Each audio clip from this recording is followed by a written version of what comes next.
常人物生活雜誌，香港電台第一台，逢星期日晏晝1點，楊思敏、邱艷主持。我哋一齊出去。啦啦啦啦啦啦啦啦啦啦。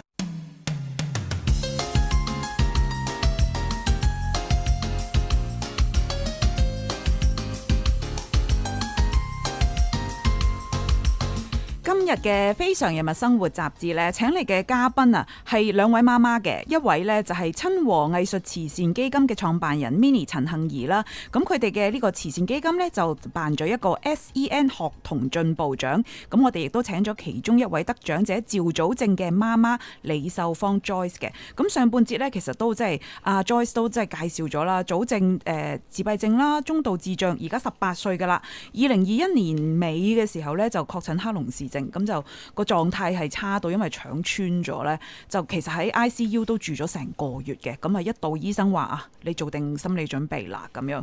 咁與此同時，啊大仔就就係要準備 DSE， 所以又要即係唔好俾佢知咁多，因為大仔都係一個情緒比較敏感嘅朋友仔啦。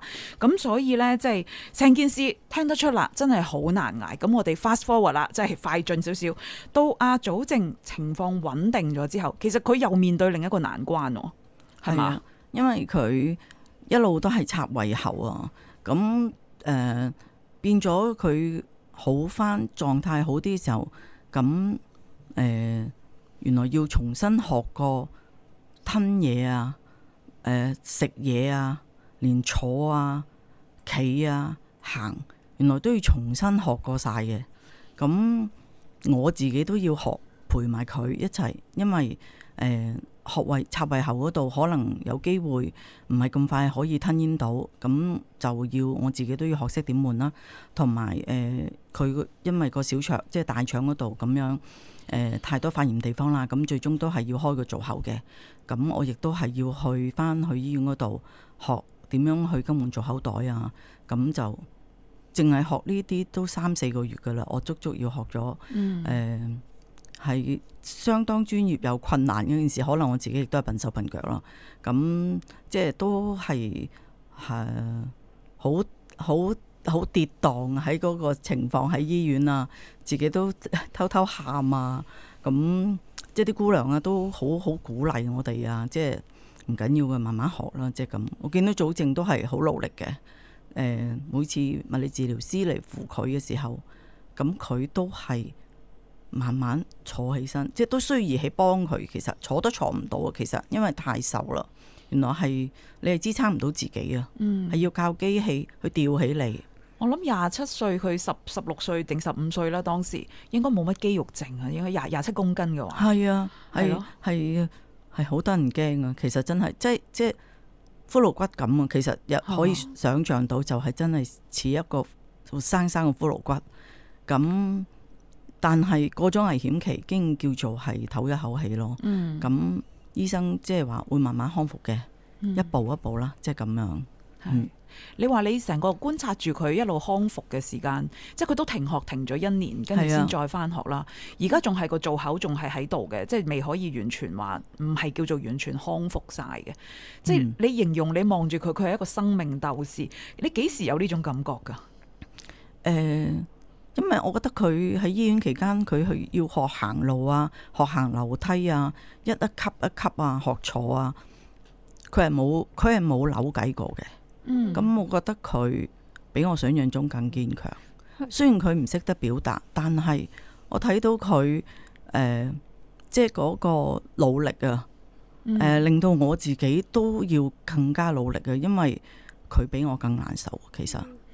咁呢段時間係維持咗幾耐啊？都成年係咪啊？學習都要大半年。即係學習都大半年，因為佢一路都係喺康復嘅時候，係慢慢好啲啦，可以出到 ICU 啦。咁喺普通病房嘅時候就好漫長啊！呢段日子就真係好漫長，其實。咁嗱，即係祖正聽得出啦，係一個好努力嘅細路啦。但係媽媽亦都話咧，佢係一個好識得體貼媽媽嘅小朋友。佢喺屋企做咗啲咩令你覺得咁體貼？因為佢好返之後，咁可能我喺呢一年，我係同佢好緊密嘅接觸啊。佢亦都知道我嘅傷痛，日日去醫院。朝九晚八嘅，真係。嗯咁到好翻後，即係及後嘅時候，每當我翻屋企嘅時候出街，佢係我估唔到佢係會即係知道啊！我一定會會斟一杯暖水啊，或者我會即刻我係會開著個電視睇新聞啊，佢會幫我拎定個拖鞋啊。然後又跑入洗手間啊，拎定我嗰啲護膚品出嚟啊，毛巾啊，開定盆水啊，即係其實我真係覺得好 amazing 啊！係出院之後先會做呢堆嘢嘅。係啦，點解佢會識嘅咧？即係可能佢喺學校、喺醫院見到我哋咁樣去開盆水啊，攞條毛巾啊，去幫佢抹面啊，幫佢抹身啊，即係佢已經知道要咁樣做，咁佢係自己原來SEN 嘅小朋友原來都可以好聰明啊，貼心係啊，可能係你照顧得佢多，佢反而係學翻呢啲嘢。係啊，即係我哋一路覺得咧，自閉症嘅朋友仔係咪嗰啲活喺自己嘅世界？但係呢個其實交流啊，係啦，明明其實有㗎，係啊，係啦。咁其實阿 Minnie 你哋揀祖正得獎嘅原因喺邊度咧？嗱，我諗咧，大家聽咗咁耐啦，都好清楚知道祖正有幾咁有進步啦。咁我哋本獎學金嘅宗旨咧，就係唔想淨係 focus 喺學業，因為學業進步對 SEN 小朋友嚟講，即係唔係好有意義嘅。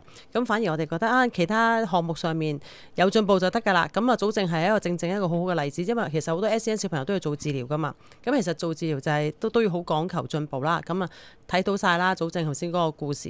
咁另外我哋睇到其實媽媽都好睇到祖正嗰個天分啦，嗰個佢本身係一個咩質地嘅男仔啦，即係你會睇到媽媽好接受啊，即係佢冇話抗拒啊，或者我唔想我仔係咁啊，我想即係攣都咬翻直，即係嗰個感覺啦。咁呢個亦都係好符合我哋嘅宗旨啦，咁所以我哋就揀咗祖正啦。同埋我想補充一點，祖正成日都笑咪咪咁嘅個樣，即係成日都笑㗎，係啊，佢個樣係成日都微笑咁樣咧，係好正嘅。即係我覺得一嚟見到佢已經加分啦，我覺得呢下係咪？同埋我想補充翻媽咪咧 send 咗一啲資料俾我哋嗰陣時候，係佢住醫院嘅時候，後尾我今朝再 review 翻睇翻，佢真係好瘦啊嗰陣時候，真係好瘦。後尾而家我睇翻祖正，佢肥肥白白咁樣睇，即係兩樣嘢啦。因為 interview 嗰時候其實都已經係即係個體重都正常翻，咁睇翻就係一個好大嘅對比啦。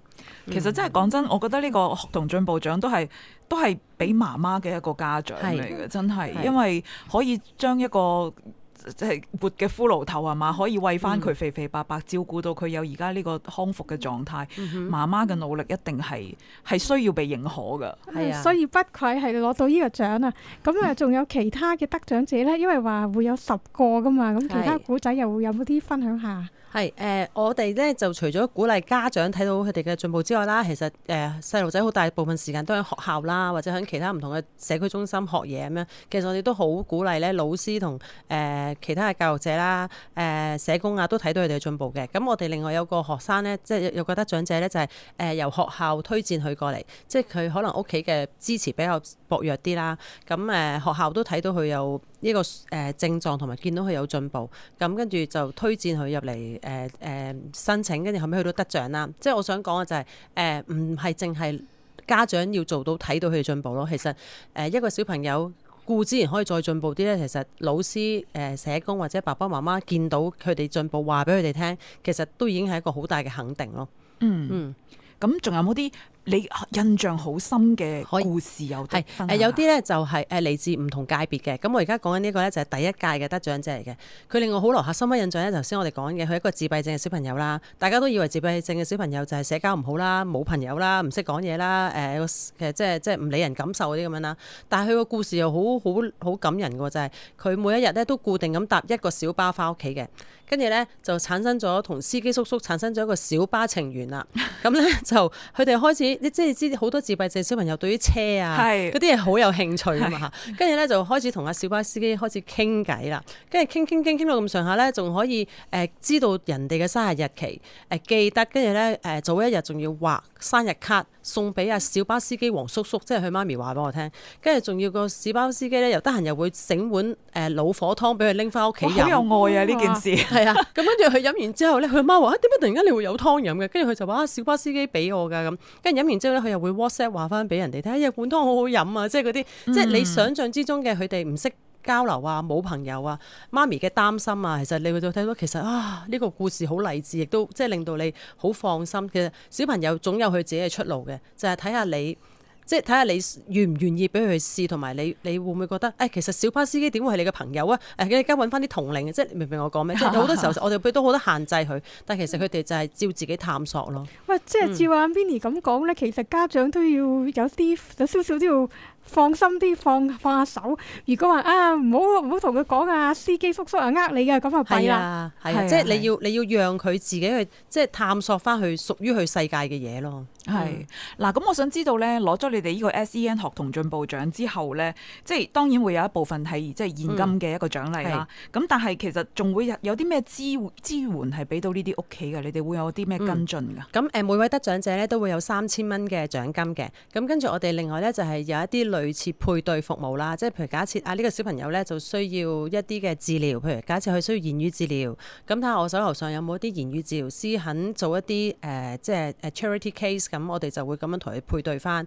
或者其他啲譬如 SEN 嗰啲咩繩索治療啊，我哋都會我哋手頭上有啲咩資源而 match 到佢需要嘅話咧，我哋都會咁樣配對，等佢有啲治療嘅機會嘅。咁另外咧，譬如 on and off，我哋即係都會有一啲唔同嘅活動啦，譬如有啲善長人翁，好似啱啱聖誕節，咁佢就贊助咗我一筆錢，就想我去買啲聖誕禮物派俾啲學生。咁間唔中就會有啲咁嘅活動啦。咁我哋又當聚下見下面啊，更新下大家嘅狀況啊咁樣咯。咁差唔多係咁啦。咁但係其實咧，老實講啦，你哋嗰個獎金嘅數額話大唔係大嘅，係咪淨係諗住要佢俾呢個細路仔去即係供書教學啊，或者係接受治療用咧？其實咧就錢啊，真係唔係即係唯一一個途徑啦。其實3000蚊話多唔多又話少唔少嘅。頭先Joyce 一開始就講話細個去接受嗰啲訓練已經一個月1萬啦。係啊。咁其實心靈上面嘅肯定咧，其實都好重要嘅。咁其實另外我都係即係藉此拋磚引玉咧，其實我都係想做緊一個呢一年想同呢10位得獎者同埋佢啲媽咪做一個陪伴嘅角色嘅，即係譬如就係我會好似而家咁間唔中安排下啲訪問啊，見下啲媒體，就係希望可以藉住咁樣可以好讓佢哋會感覺到有人睇到你哋做啲乜嘢㗎，而你嘅故事亦都好勵志，亦都可以讓更加多同路嘅人呢受到有希望啦。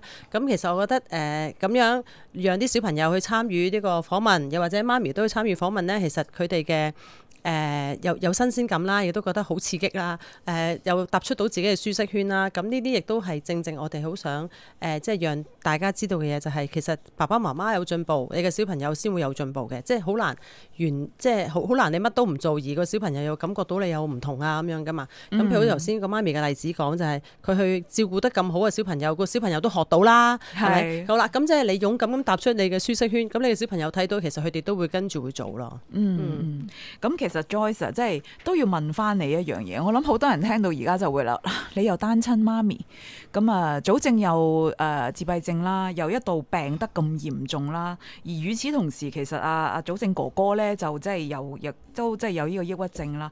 你點樣撐過嚟嘅咧？你點樣？你除咗話我匿埋喊，即係匿埋喊，好多人都會，但係有啲人喊完就崩潰咗噶啦嘛。其實即係我覺得我自己係幾坎坷嘅，我覺得我自己嘅人生都，不過就始終我係2個仔嘅媽媽咯。咁我覺得係我帶佢嚟呢個世界，即使點艱難點苦呢，我都要捱落去嘅。呢個就係我嘅信念咯。咁我亦都有宗教信仰嘅。咁喺呢方面亦都係幫咗我好多。咁我唯有就係向前看啊！我係唔想望翻轉頭嘅一個人嚟嘅。咁雖然佢哋係冇爸爸，但係我盡量可以做得到嘅，我都會去做。我唔想佢哋有咩缺失嘅。其實我希望我大仔佢學識點樣去放開。見心理醫生或者見精神科見好多啦，但係佢屈喺佢心入邊嗰個心結，其實始終係未打開嘅。我知道，咁唯有我就係要不斷係同佢係正能量一啲。其實我哋3個都係一個 family 嚟嘅。你都可以感受到屋企嘅家庭溫暖，細佬亦都好需要你。咁我哋3個都可以好開心一齊行落去咯。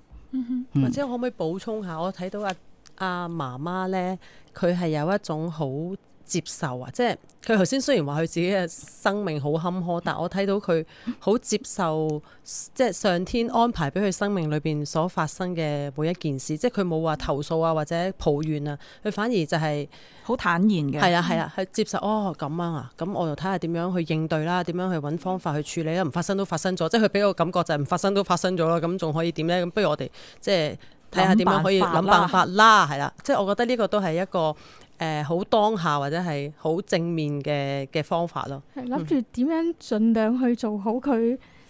咁樣其實我想問阿 Joyce 咧，咁樣係除咗話健康之外咧，對於2個仔仔咧嘅將來或者會唔會話有一啲期望咁樣啊？對於我細仔咧，就我希望佢有機會生得翻個造口啦。雖然最近照過一次腸噶啦，經安排過，即係醫生都話短期係冇可能住嘅。咁但係我都期盼有呢一日嘅。咁即係而家辛苦啲唔緊要，我亦都希望佢都可以同我一齊即係捱過呢段時間啦。咁我早正嘅出路就係將來都會去院舍噶啦，咁都幫佢排緊噶啦，係啦，排緊噶啦，咁佢都畢業噶啦，咁我哋亦都好幸運啦，即係揾到一間好嘅展能中心，亦都肯收佢嘅，咁佢條路似乎個方向係比較明確咗嘅。咁至於我大仔呢，因為佢係喺即係佢DSE 放榜之後呢，嗰個抑鬱再差啲，咁就佢都休學咗2年，即係佢去咗城大嗰度讀副學士，但係完咗一個 Sem 之後，佢可能覺得個狀態都係啦，狀態都唔係咁好，咁佢都同我講話想休學，咁我自己都要支持佢咯，唯有咁即係揾專業嘅社工咯。原來即係社工都有分精神科嘅，即係我學到好多嘢，其實都咁揾精神科嘅社工啦。即係因為即係打周圍去叩門啊，問人哋有咩機構可以幫到即係有抑鬱症嘅青年人啊，未排到政府嘅醫生，而家只不過睇住私家嘅啫。咁但係你仲需要多啲嘅社工啊，專業嘅人同佢傾講先可以咯。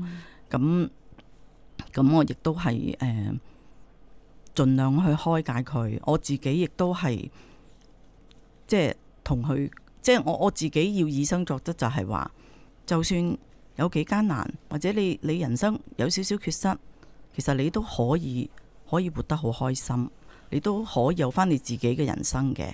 咁你即係你而家可能有少少迷失咗，咁我希望佢可以學識放下，就去佢自己人生嗰個方向。咁我即係佢最近都好好啊，即係情緒穩定咗好多啦。咁同埋佢亦都有咗個方向，就係佢想讀日文。咁我都支持佢嘅。咁佢即係我哋即刻幫佢揾學校啦。咁就佢自己都上網睇晒好多資料啊。我今次係準備學好日文，考到 N1 嘅試，我哋即係開始有個方向係啦。咁如果可以嘅話，佢想去日本升學噶啦。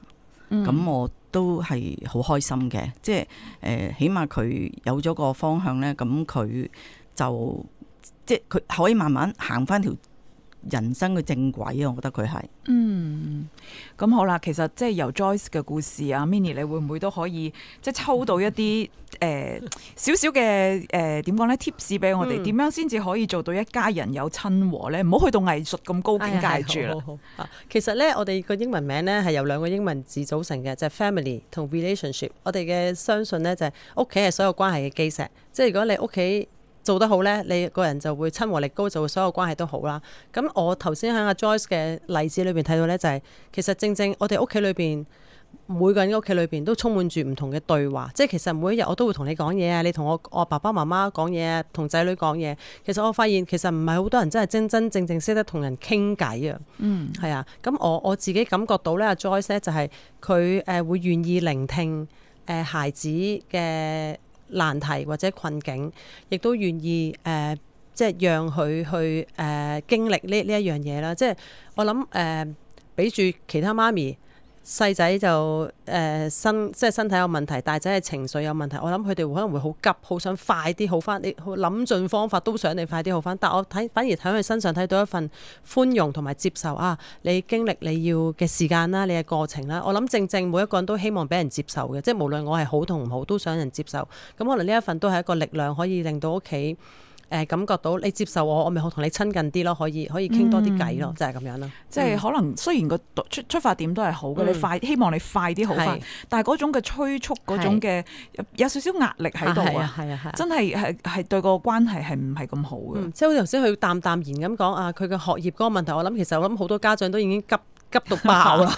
你休學仲要唔知想點係咪？咁我反而好欣賞阿 Joyce 可以做到呢一樣嘢咯。咁其實你哋個基金會嚟緊仲有冇啲咩活動可以介紹俾我哋咧？我哋咧就搞緊一啲情緒班，就係 for 媽咪嘅，即係 for 一啲婦女嘅。咁啊，希望大家可以透過一啲視覺藝術啦，咁啊可以識得表達自己，同埋點樣去確認到自己嘅情緒咯。乜嘢媽咪都可以，定係SEN 嘅小朋友？乜嘢媽咪都可以嘅。好係啦。咁咧想問下幾時會再有呢啲 SEN 學童嘅進步獎嘅選舉？好好，你俾個機會我講啊！就係多謝你，係每年5月咧，我哋都可以申請噶啦。咁啊7月咧就會見評審。咁啊9月就會公布，咁啊詳情請留意我哋親和藝術慈善基金嘅 Facebook 啦、IG 啦，就會有詳情噶啦。